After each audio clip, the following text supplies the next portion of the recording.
Vamos aqui dar seguimento aqui ao nosso estudo. Nós estamos em Gênesis capítulo 24 e hoje nós vamos estudar os versículos 28 a 49. Gênesis 24, 28 a 49. Veja aí o que diz esse texto.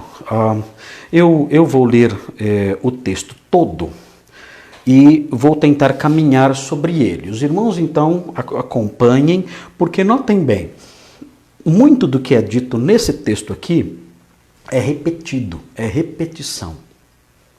Então, eu não vou me deter na explicação de cada detalhe. Você vai perceber aqui que o servo vai repetir toda a história. Ele vai contar tudo de novo o que aconteceu. E nós já estudamos toda essa história, tudo. Já conhecemos demais essa história. Já estamos nessa história já há bastante tempo. E agora o servo repete a história. Então é para gravar bastante na nossa mente. Mas nós não vamos nos deter em cada detalhe, porque eu presumo que os irmãos já tiveram acesso a essas informações e eu não tenho que explicar tudo de novo. Então veja aí, Gênesis 24, 28 a 49, é um texto grande. Veja aí o que diz. Diz assim: E a moça correu e contou aos da casa de sua mãe todas essas coisas. Ora, Rebeca tinha um irmão chamado Labão. Este correu ao encontro do homem junto à fonte. Pois quando viu o pendente e as pulseiras nas mãos de sua irmã, tendo ouvido as palavras de Rebeca, sua irmã, que dizia: Assim me falou o homem, foi Labão ter com ele, o qual estava em pé junto aos camelos, junto à fonte. Ele disse: Entra, bendito do Senhor. Por que estás aí fora? Pois já preparei a casa e o lugar para os camelos. Então fez entrar o homem. Descarregaram-lhe os camelos e lhes deram forragem e pasto. Deu-se-lhe água para lavar os pés e também aos homens que estavam com ele. Diante dele puseram comida, porém ele disse: Não comerei enquanto não expuser o propósito a que venho. Labão respondeu-lhe: Dize. Então disse: Sou o servo de Abraão. O Senhor tem abençoado muito ao meu senhor, e ele se tornou grande. Deu-lhe ovelhas e bois, e prata e ouro, e servos e servas, e camelos e jumentos. Sara, mulher do meu senhor, era já idosa quando lhe deu à luz um filho. A este deu ele tudo quanto tem. E meu senhor me fez jurar, dizendo: Não tomarás esposa para meu filho das mulheres dos cananeus, em cuja terra habito. Porém irás à casa de meu pai e à minha família, e tomarás esposa para meu filho. Respondi ao meu senhor: Talvez não queira a mulher seguir-me. Ele me disse: O Senhor, em cuja presença eu ando, enviará contigo seu anjo e levará a bom termo a tua jornada, para que da minha família e da casa de meu pai tomes esposa para meu filho. Então serás desobrigado do meu juramento, quando fores à minha família. Se não te derem, desobrigado estarás do meu juramento. Hoje, pois, cheguei à fonte e disse comigo: Ó Senhor, Deus de meu senhor Abraão, se me levas a bom termo a jornada em que sigo, eis-me agora junto à fonte de água. A moça que sair para tirar água, a quem eu disser: Dá-me um pouco de água do teu cântaro, e ela me responder: Bebe, e também tirarei água para os teus camelos, seja essa a mulher que o Senhor designou para o filho do meu senhor. Considerava ainda eu assim no meu íntimo, quando saiu Rebeca, trazendo o seu cântaro ao ombro, desceu à fonte e tirou água. E eu lhe disse: Peço-te que me des de beber. Ela se apressou e, baixando o cântaro do ombro, disse: Bebe, e também darei de beber aos teus camelos. Bebi, e ela deu de beber aos camelos.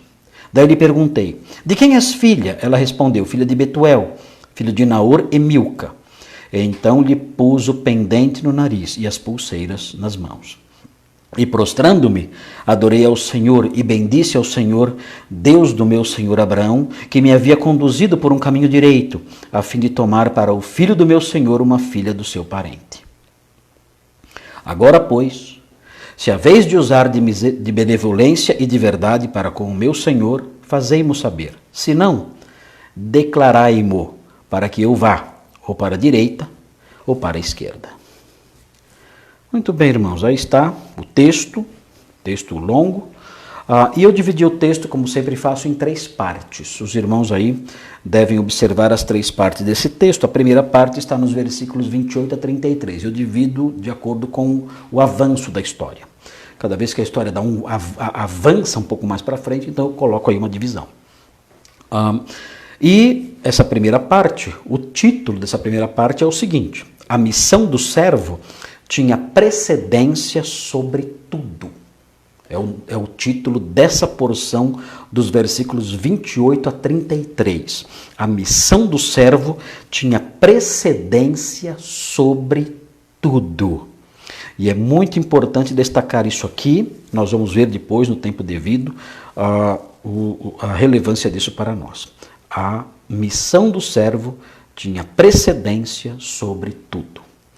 Segunda divisão, nos versículos 34 a 48, uma divisão grande essa aqui. 34 a 48. A missão do servo envolvia o alvo de convencimento. O servo passa a trabalhar de forma a convencer os seus ouvintes. A missão do servo envolvia o alvo de convencimento. Versículos 34 a 48. Vamos aprender com o servo como convencer alguém. Não é coaching não, hein? Número 3. A terceira divisão, versículo 49. A missão do servo requeria uma proposta por parte dos seus ouvintes. Desculpem, uma resposta. A missão do servo requeria uma resposta por parte dos seus ouvintes. Versículo 49. A missão do servo requeria uma resposta por parte dos seus ouvintes. Muito bem, essas são as 3 divisões. Você tem as 3 divisões fáceis aí para você acompanhar. É uma história simples, não tem grandes dificuldades. E você pode compreendê-la com toda tranquilidade, sem nenhum esforço maior. Muito bem, vamos então ver a primeira parte aqui, alguns detalhes dela. A missão do servo tinha precedência sobre tudo. Muito bem, isso vai aparecer mais no finalzinho aí dessa sessão, desse bloco, dos versículos 28 a 33. Essa precedência da missão do servo sobre tudo vai aparecer mais no versículo 33. Mas eu quero esclarecer algumas coisinhas antes do versículo 33. Veja, por exemplo, o que o texto diz aí no versículo 30. Note, veja quem aparece aí. No 29 aparece um irmão chamado Labão, irmão de Rebeca, chamado Labão. Labão, guarde bem esse nome, porque Labão é um lobão, na verdade. Ele é um lobão e ele vai demonstrar essa sua característica, né, de alguém que é um predador e uma pessoa difícil. Ele vai demonstrar isso nos versículos 20, nos capítulos 29 e 30. Porque ele vai entrar na história e vai aparecer bastante. Ele aparece aqui só brevemente, mas ele vai aparecer dentro de alguns capítulos como um personagem central, um dos personagens centrais na história, que vai suceder o período de Isaac e Rebeca. Na época de Jacó, filho de Isaac e Rebeca, na época de Jacó, quando Jacó for buscar uma esposa para si, ele vai se casar com Lia e Raquel. Ele é o grande patriarca que vai dar nome à nação. Ele vai mudar o nome dele, o nome dele será mudado para Israel. Jacó vai receber o nome de Israel. Ele é que vai dar origem às 12 tribos de Israel. Mas ele vai buscar esposa no mesmo lugar que seu pai foi, e ele vai ter contato então com Labão, que será seu sogro. Aqui Labão é o irmão de Rebeca, vai ser cunhado de Isaac, mas ele vai ser tio de Jacó e sogro. Tio e sogro. E ele vai mostrar o tipo de pessoa que ele é. É uma pessoa difícil, vocês verão quando chegarmos nos capítulos 29 e 30. Mas o próprio narrador, o próprio autor aqui de Gênesis, Moisés, um grande escritor, um homem versado na palavra, um homem versado na literatura, que sabe usar a linguagem, que sabe escrever bem, ele já nos prepara para o tipo de pessoa que ele é.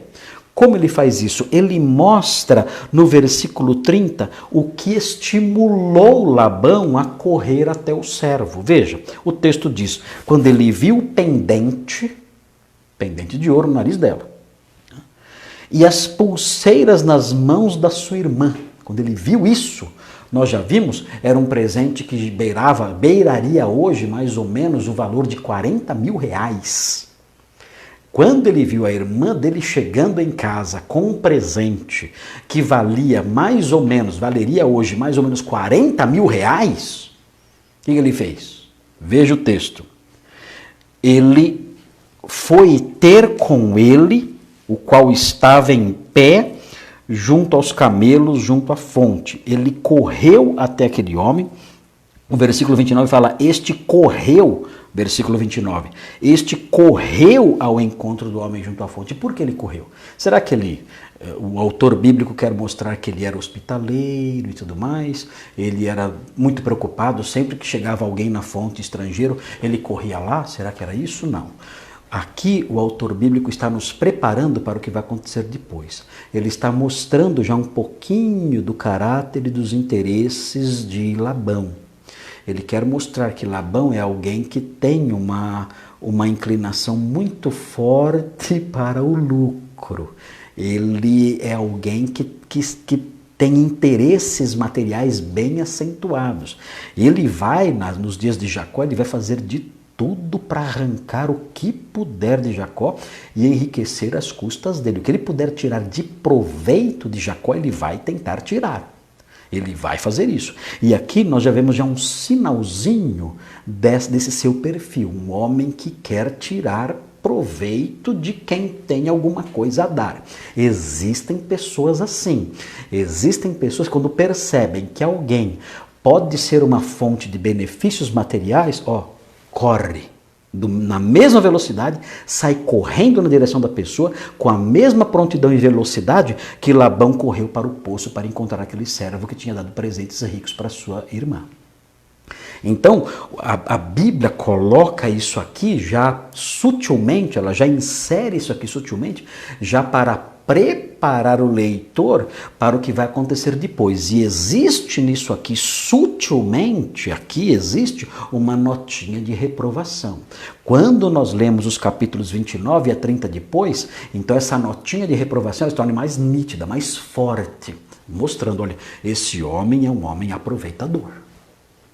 Então, quando nós olhamos para isso, nós nos deparamos com um perfil que sutilmente a Bíblia reprova.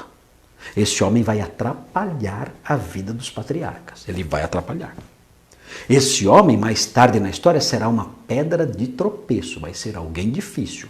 E o perfil principal desse homem é esse, ele é um aproveitador. Se você é um aproveitador, se você é assim, se você vive ali em volta de pessoas que você quer tentar tirar algum proveito ali, bajulando pessoas, se acercando delas, sempre com intenções de obter alguma vantagem pessoal, alguma vantagem profissional, alguma vantagem patrimonial, alguma vantagem material, se você faz isso, então lembre-se, na palavra de Deus, um homem chamado Labão era assim. E ele não é bem visto na narrativa de Gênesis. Você tem que mudar essa postura sua. Isso é feio. E além de ser feio, você pode se tornar um instrumento negativo no desenvolvimento. Você pode ser uma peça negativa, uma peça no mecanismo do desenvolvimento da história, uma peça que atrapalha. Como Labão foi. Labão foi um homem que figura em Gênesis como alguém ruim. Por quê? Porque era assim, um aproveitador materialista. E nós percebemos isso aqui, isso vai aflorar mais tarde nos capítulos 29 e 30. O texto prossegue e você chega no versículo 31 e mais um destaquezinho importante aqui no 31. Olha o que ele faz com o servo. Ele olha para o servo, Labão olha para o servo e diz: entra, bendito do Senhor. Aqui o texto de novo promove o servo. Então no capítulo 24 o servo passa por duas promoções. Ele começa como um servo, ele é um servo de Abraão. No versículo 18, Rebeca promove esse servo. No versículo 18 que nós já estudamos, esse servo, como um bom servo, ele é chamado por Rebeca de meu Senhor. Então, a palavra de Deus, ainda que não dê o nome desse servo, está enaltecendo esse servo. Nós não sabemos o nome dele. Alguns dizem, será que é Eleazar? Talvez, mas eu não acho. É possível, mas acho que não, porque Eleazar já foi mencionado, ele mencionaria novamente o nome aqui. Mas não aparece o nome dele aqui, e ele foi promovido já no versículo 18. Ele deixou de ser servo no versículo 18, e no versículo 18 Rebeca o chama de meu Senhor. E ela é quem o serve. É isso que é interessante notar. O servo é promovido. E agora, mais uma vez, no versículo 31, ele é promovido de novo. Agora, ele não é nem servo e nem senhor. Agora, Labão o chama de bendito do Senhor. É outra promoção. Ele não é um senhor qualquer. Ele é também alguém bendito do Senhor, ou seja, alguém especial que recebeu o favor de Deus. É assim que ele é visto agora. Não é mais um escravo, não é um senhor qualquer, simplesmente alguém que merece ali o respeito ali, de uma, entre aspas, né, uma serva que lhe dá água, mas alguém que é bendito do Senhor. Ele é tratado assim como alguém que recebeu o favor de Deus. E na sequência nós vemos de que modo isso era verdade, isso realmente foi verdade. E como nós vemos isso? O texto diz assim no versículo 31, por que estás aí fora? Pois já preparei casa e o lugar para os camelos. O que está acontecendo aqui é que Labão está oferecendo a ele, as intenções dele agora ficam em segundo plano, mas ele está oferecendo aqui a esse servo bendito do Senhor proteção e provisão. Olha como o texto mostra que de fato ele era alguém que recebeu o favor especial de Deus. Você não vai ficar do lado de fora dos muros da cidade, não vai. Você receberá proteção, a proteção que há dentro dos muros da cidade, mas não somente isso. Você não vai receber como bendito do Senhor, como alguém favorecido de forma especial pelo Senhor, você não será protegido somente pelos muros da cidade. Você será protegido também pela minha casa. E além de você ser protegido, você também receberá provisão. Isso tudo mostrando que a expressão bendito do Senhor, ou seja, alguém que recebeu o favor especial de Deus, cabia realmente. Como o texto mostra que a expressão bendito do Senhor se encaixava nele? Através disso, olha, esse homem recebeu a direção de Deus, conforme nós já estudamos, e além de receber a direção de Deus, ele recebeu a proteção de Deus, e além de receber a proteção de Deus, recebeu a provisão também de Deus. Deus usou pessoas, circunstâncias, para lhe dar direção, proteção e provisão. Logo, ele é um bendito do Senhor. O que é um bendito do Senhor? Como a expressão bendito do Senhor pode ser definida dentro desse texto? Há outros textos que talvez encontremos essa expressão. Mas nesse texto aqui, olhando para a mentalidade do escritor dessa passagem, o que é alguém bendito do Senhor aqui? Aqui nesse texto, bendito do Senhor é alguém que recebeu a direção dele, a proteção dele e a provisão dele. Esse é o bendito do Senhor. Então é interessante isso, porque nós aprendemos depois, mais tarde, no Novo Testamento, que os benditos do Pai são também aqueles que creem em Cristo como Salvador. O Senhor Jesus, quando voltar, em Mateus 25 isso é narrado, ele vai olhar para as ovelhas que estão à sua direita e vai chamá-los de benditos de meu Pai. Vinde bendito benditos de meu Pai. E se nós olharmos para essas figuras, né? Essas ovelhas que creram em Jesus, nós veremos a mesma coisa. Veremos que essas figuras, elas receberam a direção de Deus, o Senhor as conduziu até os pés da cruz. Receberam a proteção de Deus, o Senhor tornou a sua rocha, a sua segurança. Receberam a provisão de Deus, o Senhor esteve com eles, cuidando e sustentando, mesmo nos tempos mais difíceis. Então é interessante notar isso. O que é o bendito do Senhor? Quem é essa pessoa? O bendito do Senhor. Quando nós conjugamos essas coisas todas, nós criamos um conceito em nossa mente construído não a partir das nossas noções, não a partir do que eu acho. Isso aí não interessa o que eu acho. Mas conceitos que brotam do ambiente textual, do ambiente das Escrituras, que nos permitem essas construções sem adulterações. Então eu olho para o texto todo, vejo o que o circunda, vejo a atmosfera literária que envolve essas palavras todas, e eu então consigo extrair disso com naturalidade um conceito bonito e correto, não só bonito, mas correto. O bendito do Senhor é o homem que Deus dirige, é o homem que Deus protege, é o homem a quem Deus dá da sua provisão. Esse é o bendito do Senhor. Em Cristo, quando nós transportamos isso para a realidade da vida cristã, nós olhamos para nós e dizemos: eu sou um bendito do Senhor. Eu sou um bendito do Senhor. Por quê? O próprio Senhor vai me chamar assim, bendito de meu Pai.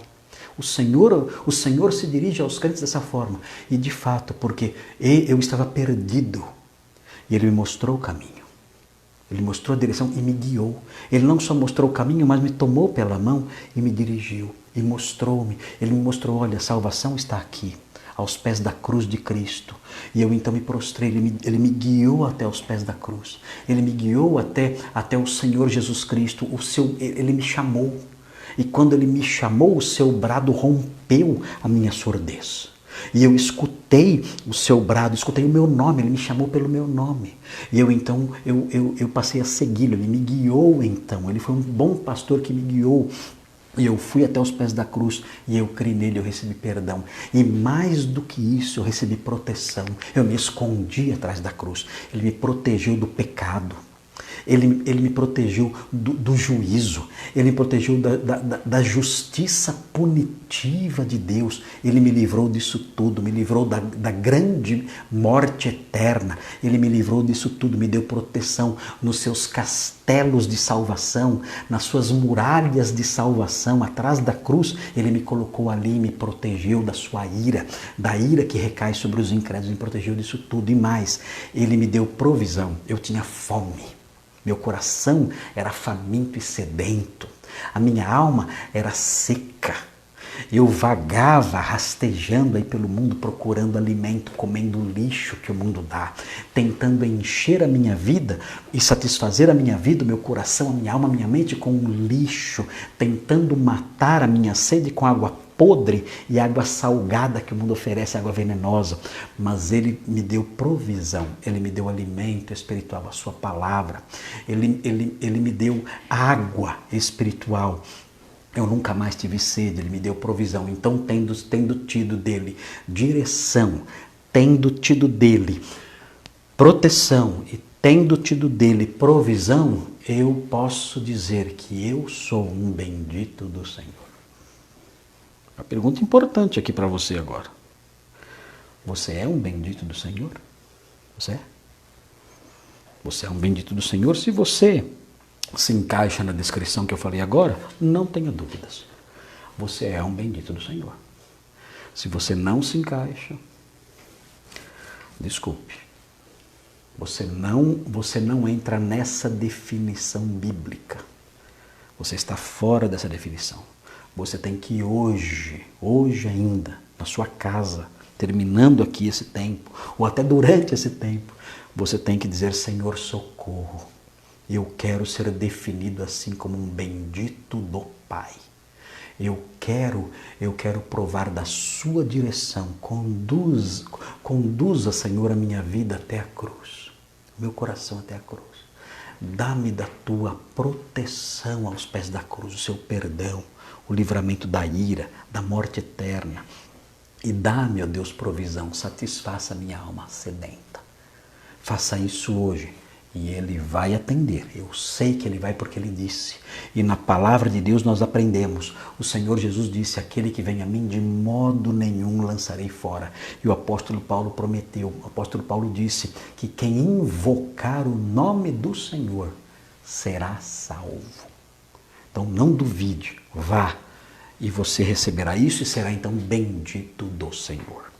Muito bem, o texto prossegue, o texto fala que ele fez entrar o homem, olha só o trabalhão que deu, veja aí no versículo 32, então fez entrar o homem, descarregaram-lhe os camelos, quantos eram os camelos mesmo? Lembram? 10 camelos, é muito camelo, né? E lhes deram forragem e passam um trabalhão, certamente vários servos ajudando, o camelo deve comer muito, os camelos já tinham bebido, porque Rebeca tinha dado água, mas devia ter muita água ainda para dar para esses camelos.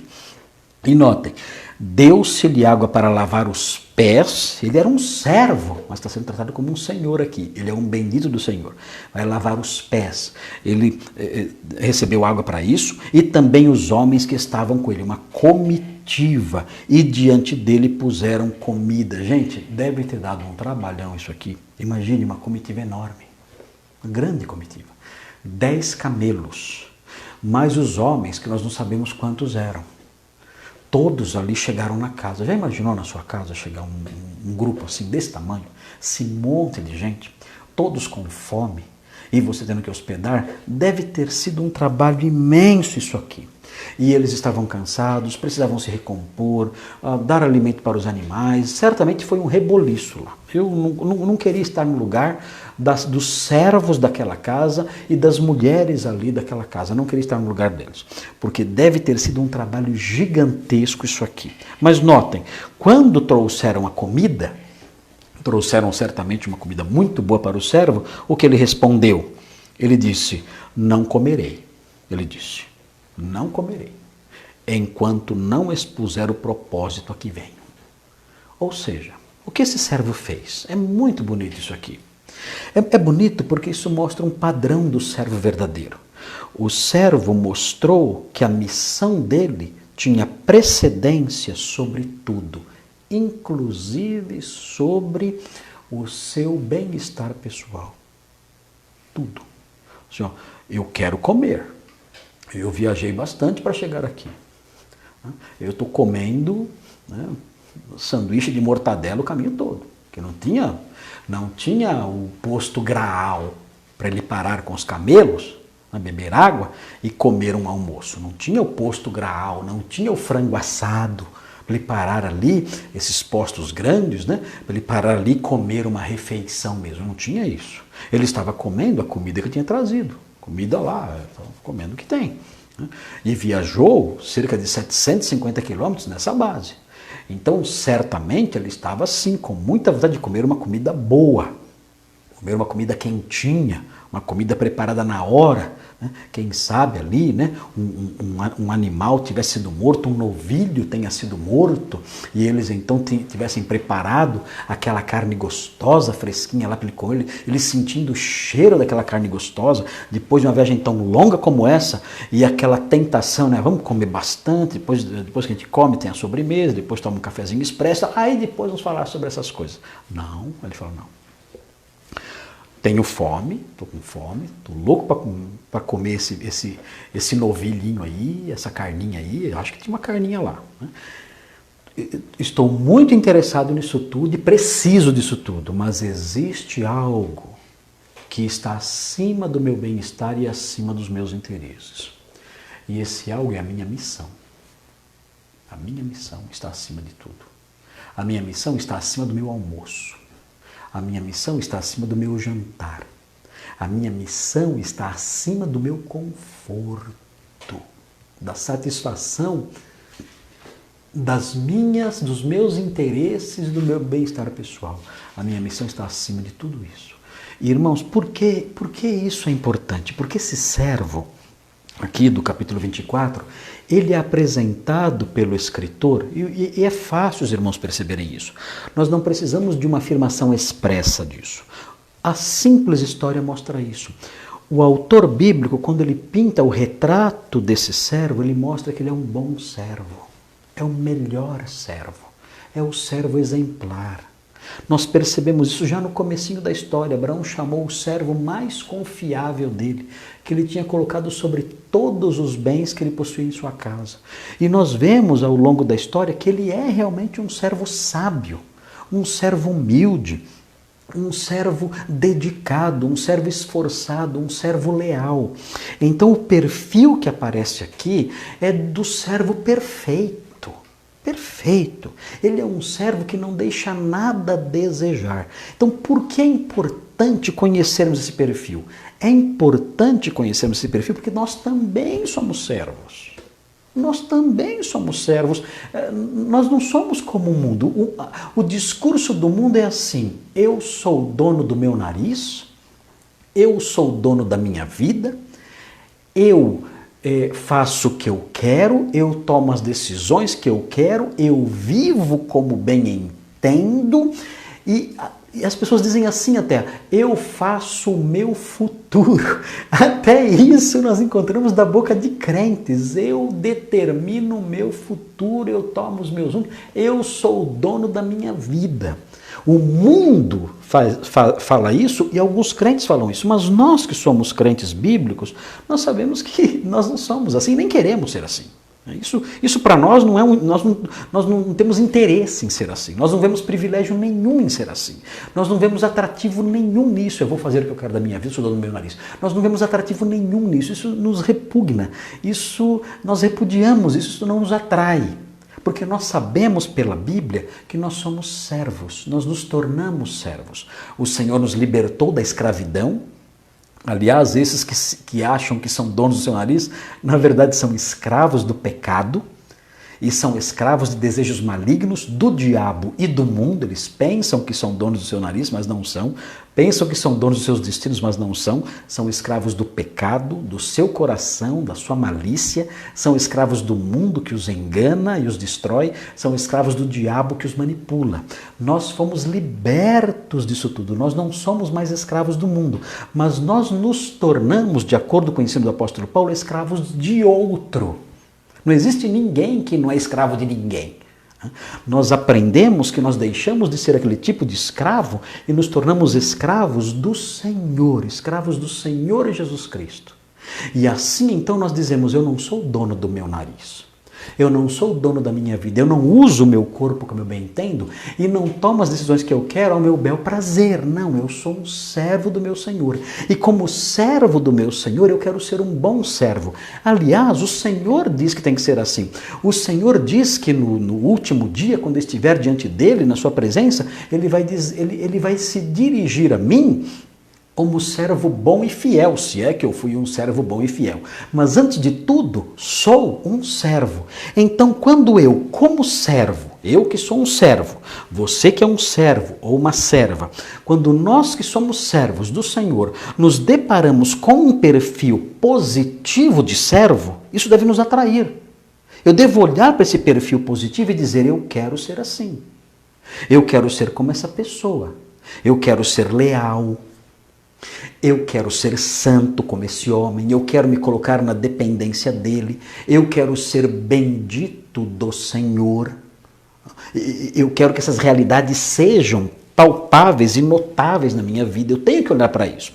E aqui então, quando nós vemos esse servo do Senhor fazendo isso, essa atitude deve aflorar para nós também como um exemplo. Eu não estou espiritualizando aqui, não é isso. Eu estou vendo no texto bíblico um modelo de servo, e esse modelo de servo que compõe a cultura, o universo bíblico deve entrar na minha cabeça. Eu não devo aprender meus conceitos a partir do universo, da cultura lá fora. Não. O universo cultural lá de fora não me interessa, meu Deus, nós temos que jogar fora essa cultura corrompida que é lá fora. Não podemos deixar aquela cultura corrompida moldar a nossa mente. Não vos conformeis com este século, diz o apóstolo Paulo em Romanos 12. Eu não posso deixar que a cultura lá de fora, o modo de pensar, a atmosfera atmosfera de pensamento, a atmosfera filosófica, a atmosfera conceitual lá de fora entre na minha cabeça. Eu tenho que mergulhar nas Escrituras, conhecê-la, e então eu terei contato com um universo cultural santo. Um universo conceitual, filosófico santo, filosófico por assim dizer, uma forma de pensar, uma concepção de sabedoria santa, presente, esparsa no texto bíblico, que aflora quando eu leio. Quando eu leio eu percebo, eu descubro esses conceitos, eles saltam sobre nós. E eu tenho então esse conceito, eu sou um servo, como é o servo bom? Eu aprendo aqui, olha, quando a Bíblia quis pintar o retrato de um servo bom, na história maior da busca de uma esposa para Isaac, na história maior da redenção da humanidade, quando a Bíblia quis mostrar isso, esse conceito do servo bom, mostrou alguém que colocava a sua missão acima de seus interesses pessoais e do seu conforto. Como isso é importante para nós, os crentes, hoje. Muitos crentes não aprenderam isso. E essa é uma grande oportunidade de aprender isso. Aprender que nós que somos servos temos que colocar acima do nosso conforto e dos nossos interesses. Temos que colocar acima disso tudo a nossa missão. E aí você pode perguntar, mas pastor Marcos Granconato, como servos que somos, qual é a nossa missão? Que missão o nosso Deus, o nosso Senhor, o nosso dono, o nosso chefe, e não assuste, é isso aí mesmo, ele é o chefe, ele é o nosso dono, ele nos comprou, ele pagou caro. Qual é a missão que ele nos deu? Que missão nós recebemos? Aqui nós temos esse servo que recebeu uma missão específica. Olha, vá em tal lugar, encontre uma mulher assim, não faça desse jeito, faça desse outro jeito, eu não quero assim, eu quero assado. Ele recebeu uma missão específica. E nós? Nós somos servos? Sim, nós somos, aprendemos já, estamos cansados de aprender isso.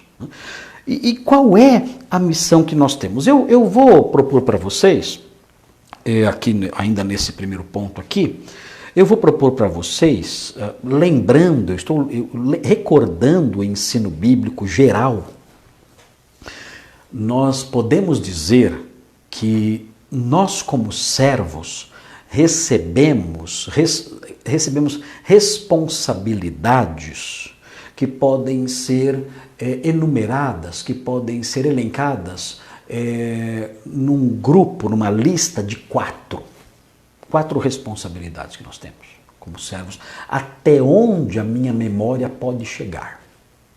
Talvez você possa dizer assim, pastor, acho que tem mais algumas. Ok, se tiver mais algumas, você bota aí, coloca aí na sua mensagem aí, manda uma mensagem para a gente. Mas até onde eu pude pensar em termos os mais gerais possíveis, eu me recordo de pelo menos 4 missões que você como servo tem. E que eu como servo tenho. 4 missões que, se você se tornar um servo de Cristo hoje, você vai ter também. Se você se converter hoje mesmo você já começa com essas missões. É assim. Então, e quais são essas? Bom, essas missões. Bem, essas 4 missões, eu tentei elencá-las. Cada uma delas começa com a sílaba pro, para memorizar bem. É a sílaba pro. Eu vou dizer quais são as 4. E as 4 são, primeiro, proclamar. Proclamar o quê? O Evangelho. A primeira missão. Proclamar o Evangelho. A segunda, proteger a verdade. Proclamar o Evangelho. Proteger a verdade. Terceira missão. A nossa missão. Não é opcional. Não é opcional. O servo não falou para Abraão, não sei se eu vou. Não. A missão. Somos servos. Terceira missão. Proceder de modo digno da nossa vocação. Proceder de modo digno da nossa vocação. É o terceiro pro. E quarto e último, promover a comunhão e o bem da igreja local. Promover a comunhão e o bem da igreja local. Proclamar, proteger, proceder e promover. Quem decorar isso, quando acabar a quarentena, eu pago um cafezinho lá na Redenção. São os 4 deveres do servo de Cristo, quando nós olhamos para o Novo Testamento. Proclamar o Evangelho, proteger a verdade, proceder de modo digno da nossa vocação e promover a comunhão e o bem da igreja local. São os 4 deveres, as 4 missões do servo de Cristo. Então, se você quiser anotar passagens bíblicas, que eu não vou ler tudo aqui, porque senão vai demorar muito, e já são 8h30 já. Proclamar o Evangelho. Fácil. 1 de Pedro 2,9. Vós sois raça eleita, sacerdócio real, nação santa, povo de propriedade exclusiva de Deus. O texto fala. E diz que esse povo foi chamado para proclamar as virtudes daquele que nos chamou das trevas para a sua maravilhosa luz. Qual é o nosso dever então?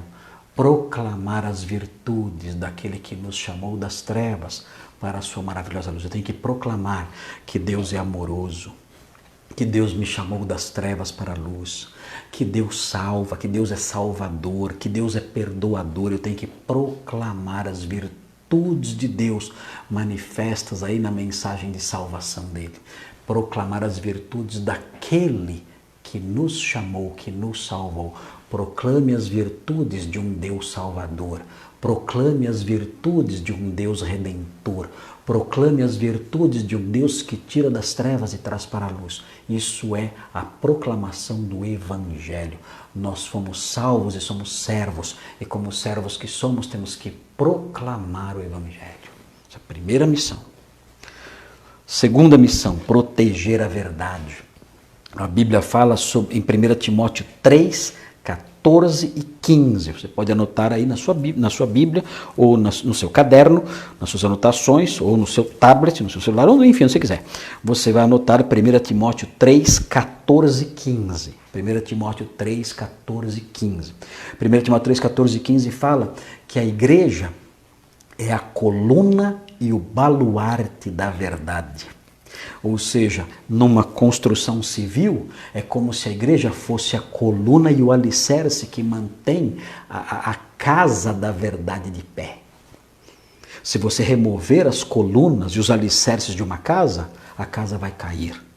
Aqui nesse texto, a verdade é como uma casa e a igreja a mantém de pé. A igreja é a coluna e o baluarte que mantém a casa, o edifício da verdade de pé. Ela protege esse edifício, ela fortalece, ela o mantém de pé.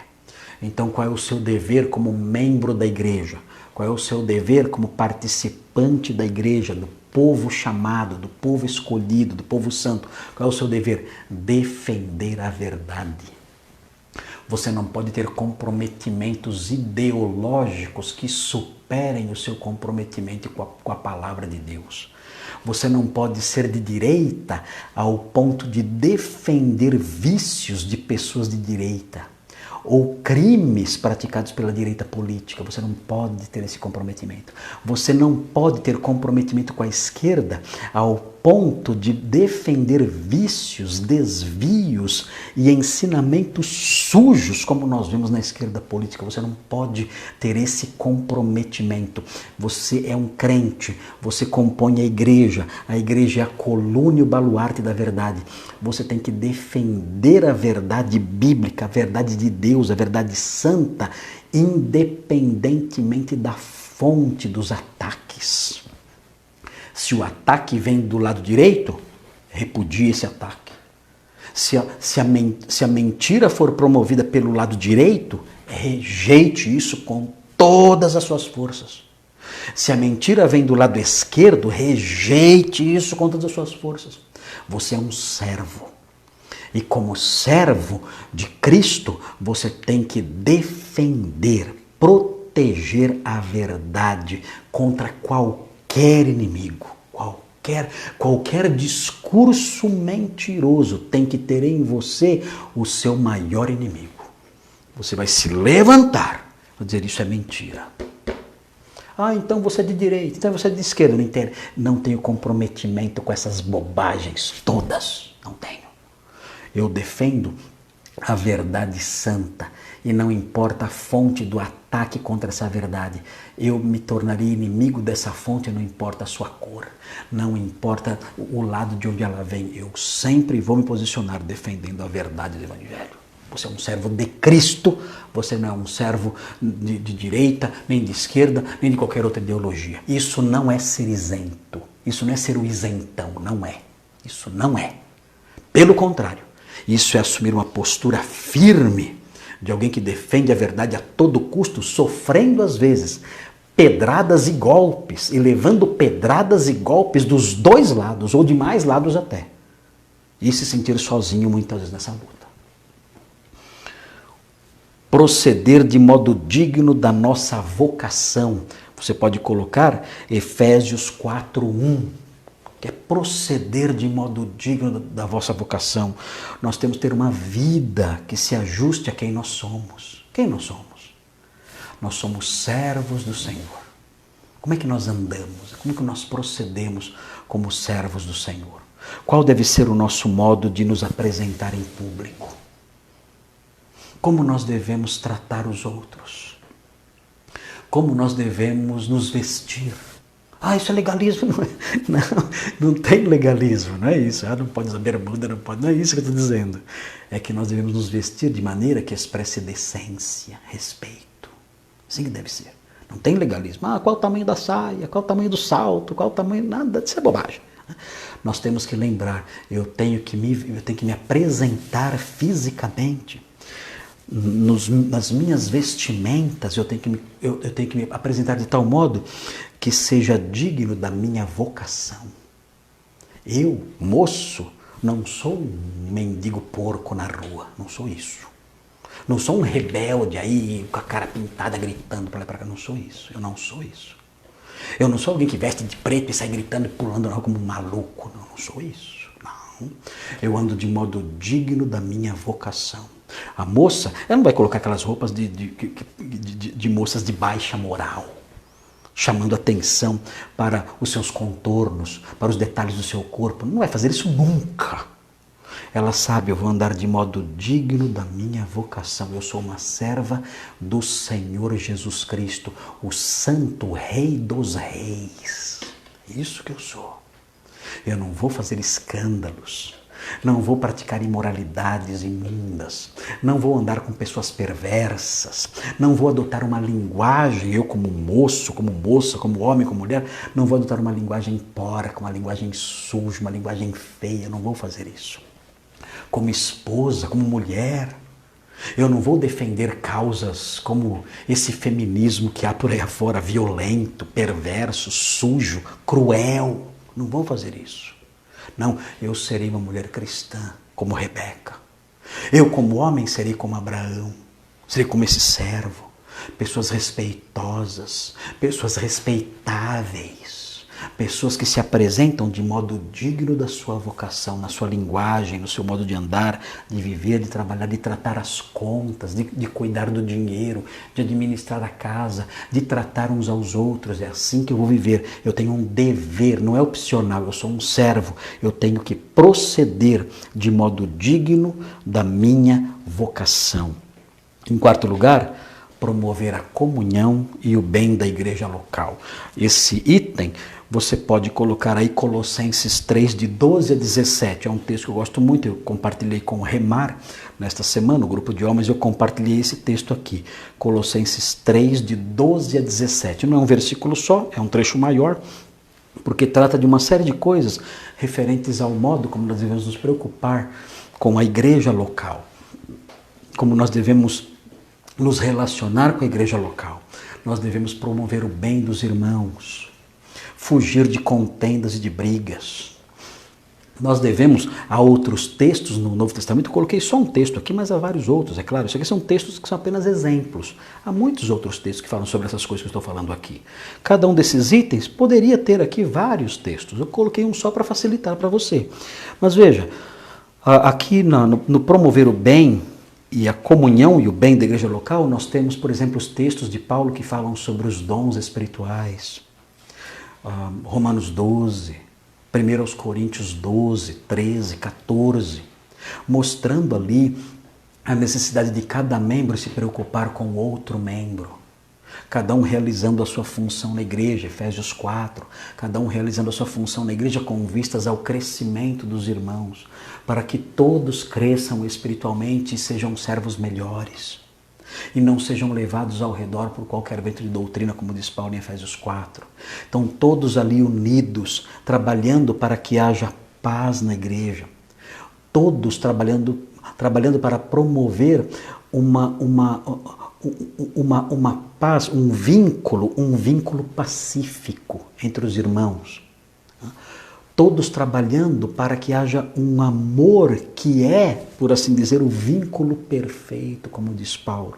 E todos se alimentando mutuamente, se encorajando mutuamente, se consolando mutuamente ali na igreja em que Deus colocou você. Notem, é muito triste nesses dias maus em que nós vivemos, com tantas mentiras, com tantas heresias, com tantos desvios.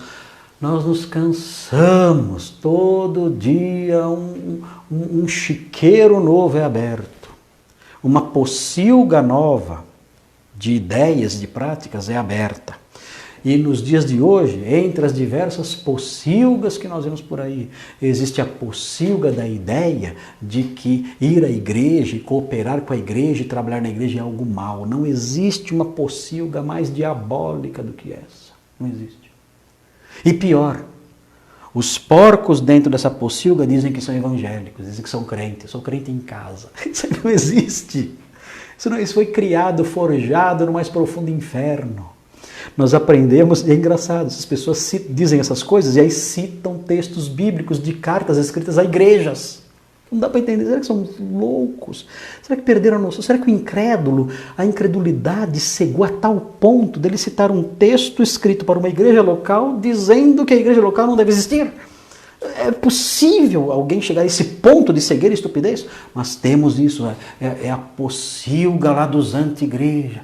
E eles vivem dizendo, olha, não tem que ir à igreja, a igreja é você, essas tolices todas. Quando nós olhamos para a Bíblia, aprendemos que um dos deveres, dever do servo de Cristo, se você é um servo de Cristo, você tem esse dever, não é opcional, de estar numa igreja com seus irmãos. Se isso é num salão de pedra, se é debaixo de uma árvore, ou se é na garagem de uma casa, não importa. Você tem que estar numa igreja com seus irmãos, uma igreja formalmente estabelecida, com pastores, diáconos, uma liderança organizada, disciplina bíblica, os irmãos ali em comunhão, determinações neotestamentárias regendo tudo aquilo. Você tem que estar participando daquilo, da ceia do Senhor com seus irmãos. Ah, a ceia é dar comida para pobre. Não é, quer dar comida para pobre, dê, vai lá e dê, você dá para quem você quiser. Mas isso não é ceia do Senhor, ceia do Senhor é outra coisa. É necessário para praticar essas coisas como a igreja manda, como a Bíblia manda, e todos ali juntos, promovendo o crescimento espiritual uns dos outros, nesse contexto eclesiástico que o próprio Senhor criou e não o homem. O Senhor criou e não o homem. E temos que estar nisso porque somos servos, a Bíblia manda.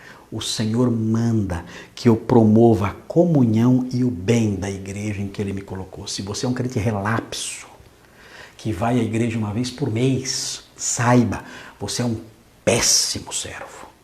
Péssimo, dos piores que há. Se você vai à igreja uma vez por mês, uma vez a cada 2 meses, desculpe, você é um péssimo servo. E note, você está sendo diferente do servo aqui de Gênesis. O servo de Gênesis diz assim, eu não vou comer enquanto eu não cumprir minha missão. Você é o contrário. Você fala, enquanto eu não comer, eu não faço nada. Você é o avesso.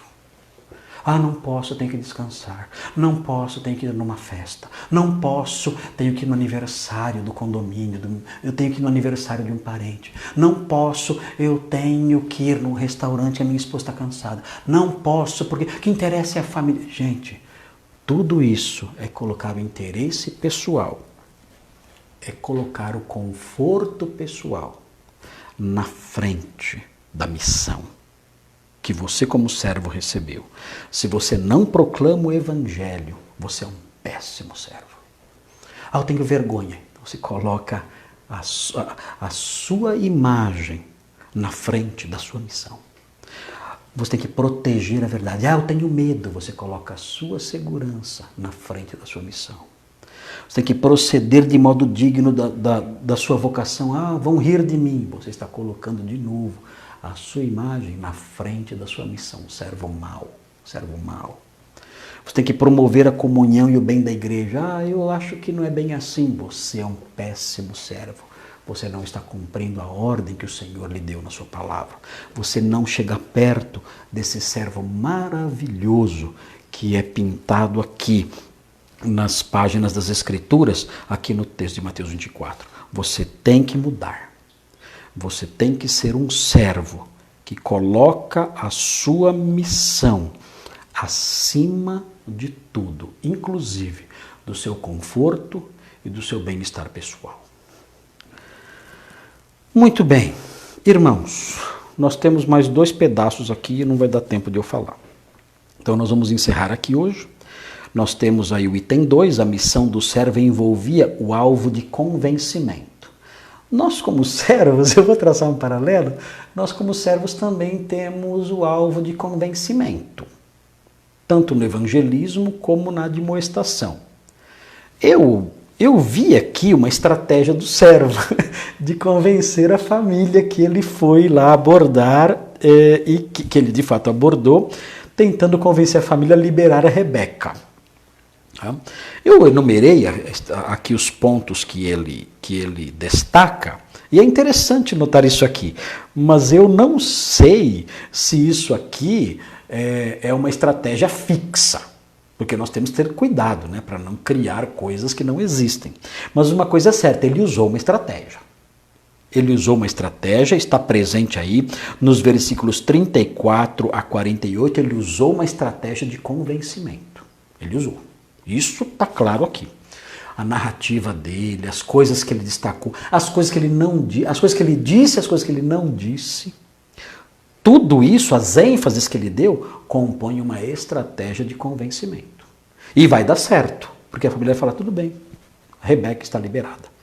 Então, eu quero apontar isso para vocês, é a sabedoria dele, né? Ele é um servo sábio, e sábio como ele é, ele mostra essa estratégia aqui. Eu vou enunciar a estratégia para vocês no próximo sermão, e quem sabe possamos usar isso, não é verdade? Eu como pastor, eu sempre tento convencer as pessoas de alguma coisa. Ou o incrédulo, eu tento convencer o incrédulo acerca da necessidade de se tornar um cristão. Eu procuro fazer isso em todas as minhas pregações, tanto na quarta-feira, domingo de manhã, domingo à noite, porque eu lembro daquele texto que fala, faze a obra de um evangelista. Então eu procuro sempre apresentar o evangelho para as pessoas, ou também por meio da admoestação de algum irmão que precisa ser admoestado.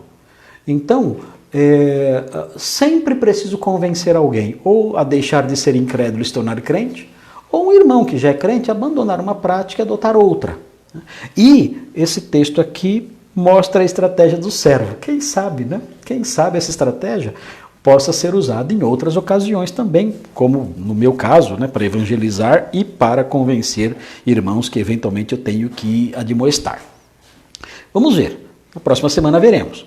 E o terceiro item, a missão do servo requeria uma resposta por parte dos seus ouvintes. Nós vamos ver isso, também é interessante isso no universo bíblico, né? Deus determinou já, é Rebeca e ponto final. Deus já deu todos os sinais disso. A prova que o servo pediu, ele deu. Abraão já falou, o anjo vai te dirigir certinho. E o anjo de fato dirigiu. Tudo nítido. O plano de Deus é esse aqui. Mesmo assim, o servo pede uma resposta daquelas pessoas. O universo bíblico é muito interessante. O plano de Deus não pode ser frustrado. E está claro aqui qual é o plano dele. Não pode ser frustrado. Mas o servo pede que a família dê a sua aprovação, o seu parecer e a sua aprovação. O plano de Deus vai se cumprir, mas Deus pede a aprovação da família. A família deu a aprovação, então se ajustou ao plano de Deus. A gente fica pensando, e se a família dissesse assim, não, nós não vamos deixar, o que ia acontecer? Nós não sabemos, mas uma coisa é certa. Quando o plano de Deus é X, não vai acontecer Y. Porque em Jó 42:2 está escrito, o plano de Deus não pode ser frustrado. Quando Deus determinou que vai acontecer, se a família dissesse não, Deus ia agir de alguma forma, ou ia mudar o coração deles, às vezes ele age assim, ou ia fazer alguma coisa pesada, talvez até uma punição, para que eles mudassem a sua ideia. Como ele fez com o Faraó, por exemplo. Com o Faraó foi assim. Então, é interessante notar isso. Por que essas coisas acontecem? Já está fixado. Por que ele pede a opinião das pessoas? Por que isso acontece?